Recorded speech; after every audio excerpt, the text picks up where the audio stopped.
Hello friends, I am Gunender Sidhu. This episode is about the essence of yoga.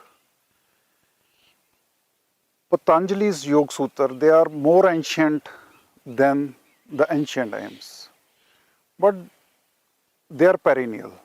They are for all seasons. Actually, the problem is that we have gone miles away from the real essence of yoga. For us, yoga has become a kind of a physical exercise. It is mainly confined to physical fitness. We have reduced it to mere physicality. Though physical, this body, this is very important aspect of yoga. Because only through this body we can attain the spiritual heights. But this body or its fitness is not its ultimate aim.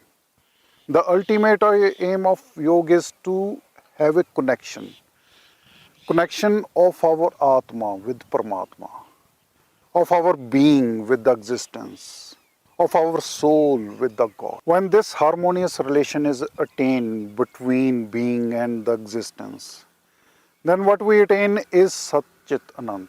Sat Chit Anand means Sat is truth, Chit is consciousness, and Anand is the permanent bliss. Patanjali's Yoga Sutra, they are phenomenal. According to me, they are the best spiritual literature of the world. They, they are kind of steps through which any human can attain enlightenment. These sutras are like the journey of Mahatma Buddha to enlightenment. What is fascinating about the journey of Mahatma Buddha is that it is the journey from Siddhartha, a ordinary person, to Buddha, an enlightened person. And Patanjali's Yoga Sutras, they are also like the meditations of Shiv Tantra. Because the Shiv Tantra, that has a capacity to make us actually realize the mysteries of life, to existentially experience the bliss. In Shiv Tantra, it is shown that Parvati is curious to know the mysteries of life. And Shiv says that he can't explain those mysteries, but definitely he can make Parvati to experience those mysteries of life, that bliss of life. In this manner, Patanjali's Yoga Sutras, they have the potential to make us existentially experience Sat Chit Anand, the ultimate and permanent bliss. But we have to take this fact into consideration that these Yoga Sutras, they are not very explanatory. They are what Osho calls telegraphic. Telegraphic means they are the very short pointers. As Osho explains that such sublime experiences or experiences like that of Sat Chit Anand, they are unexplainable. Yes, they can be lived, but those can't be explained in words because human languages, they have their own limitations. Here I remember that Javed Akhtar, who is a exponent of Urdu poetry, who is a master of language, he has quoted Osho. That he said that Osho told a story of Mahatma Buddha that explains the limitation of the human languages. I'm taking a very short liberty for telling this story here because it is very relevant. According to that story, Mahatma Buddha was sitting in a meditation and one very angry person, he came and he started abusing Mahatma Buddha. And after abusing, that person spitted on the face of Mahatma Buddha. Mahatma Buddha's disciples, they became very angry, but Mahatma Buddha stopped them. Mahatma Buddha said that actually he ran short of the words. He couldn't find more words to express his anger. And after that, that person went to his house and he realized something, and next day he came to Mahatma Buddha and he started weeping. Now Mahatma Buddha said to his disciples that again he is not able to find words to express his compassion. So in this way, our human languages, they are not fully developed. They are not developed enough to contain, to express the sublime experiences.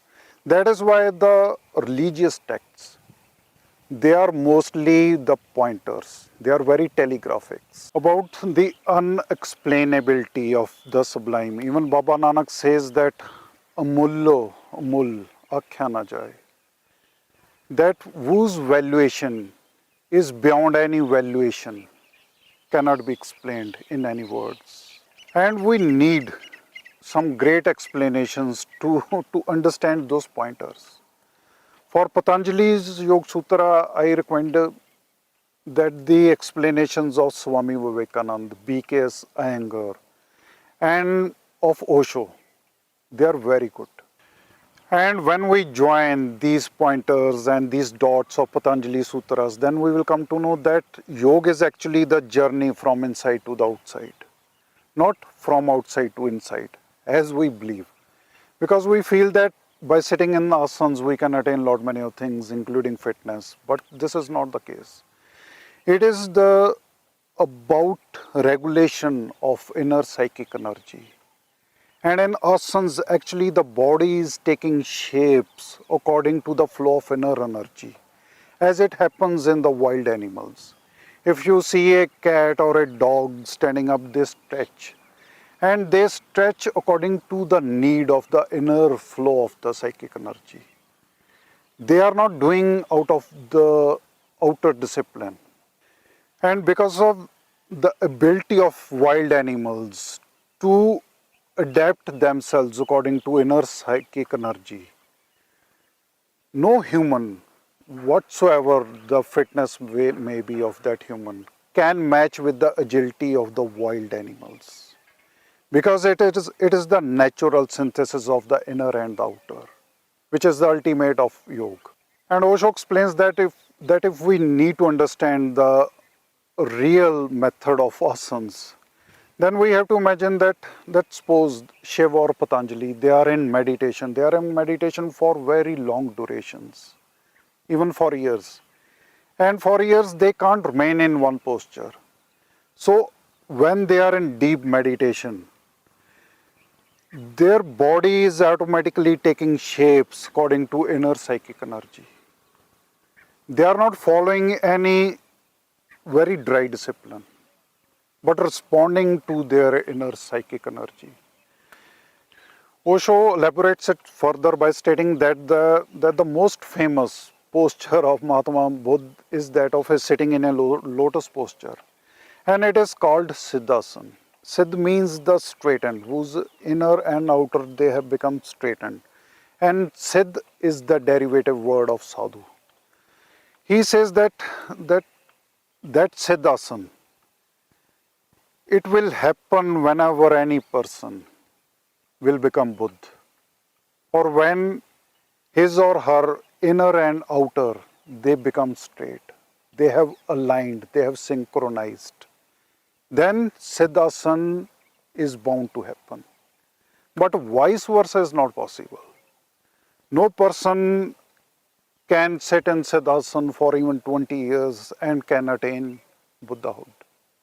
It's not possible.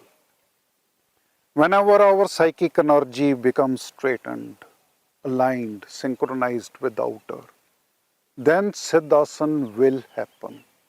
And that describes the essence of yoga. And this is the introduction, or rather I will like to say that this is my salute to unmatched and phenomenal work of Patanjali that has always been benefiting the humanity. With these words, I conclude this episode here. Thank you.